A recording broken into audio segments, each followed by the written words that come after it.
Ellen and the Easter Flowers, a mostly true tale from the First Unitarian Church of Cincinnati. Imagine, if you can, Cincinnati 100 years ago. It was April 4th, 1915, Easter, and Cincinnatians were headed to churches across the city. To get there, they walked, traveled by cart or carriage, took the incline, boarded a streetcar, or, if they were wealthy enough, they drove one of those brand new automobiles. However, 9-year-old Ellen Wheeler traveled to the First Congregational Church of Cincinnati that morning, I can guarantee you she was dressed in her Sunday best. Taking her seat among the church pews, I imagined she daydreamed about what she would be doing that spring and summer. Maybe she was daydreaming about taking a stroll through Eden Park. Would she be able to stop in at the art museum? Or maybe she was daydreaming about going to Coney Island and enjoying all that its boardwalk had to offer.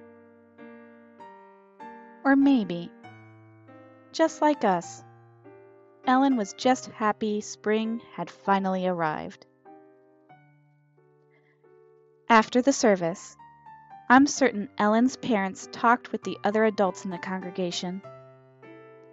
They discussed the merits of pacifism and whether the U.S. should get involved with the Great War.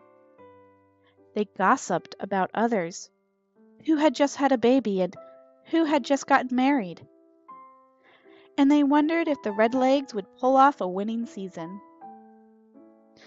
And I am certain that Ellen, like all of our wonderful children here today, let her parents talk without ever interrupting them or begging them to leave. Okay, maybe not. But that is when I imagined it happened. Mrs. Thayer approached young Ellen Wheeler and struck up a conversation.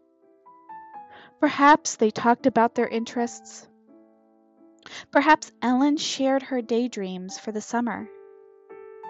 Or perhaps Mrs. Thayer just noticed that Ellen was looking a bit bored. Whatever the reason, I imagine that is when Mrs. Thayer gave young Ellen Wheeler a potted plant.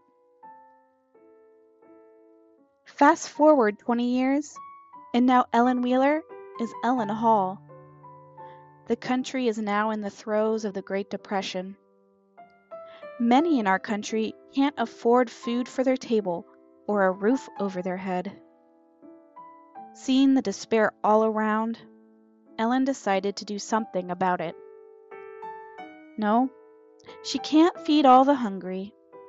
And no, she can't house all the homeless.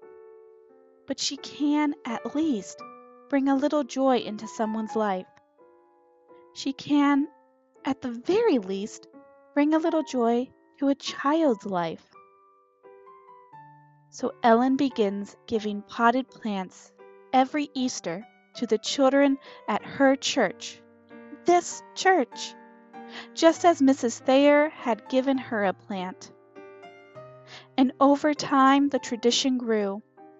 In the late 20th century, Margaret Emshoff expanded the tradition so that religious education graduates and adults could also receive flowers.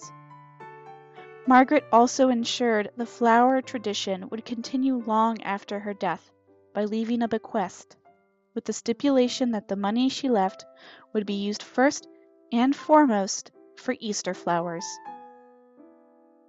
Just as we have the seed to thank for giving us such wonderful flowers, we have these three women, Mrs. Thayer, Ellen Hall, and Margaret Emshoff, to thank for giving us our wonderful flower tradition. Their kindness and generosity planted a seed in this congregation that has bloomed time and again.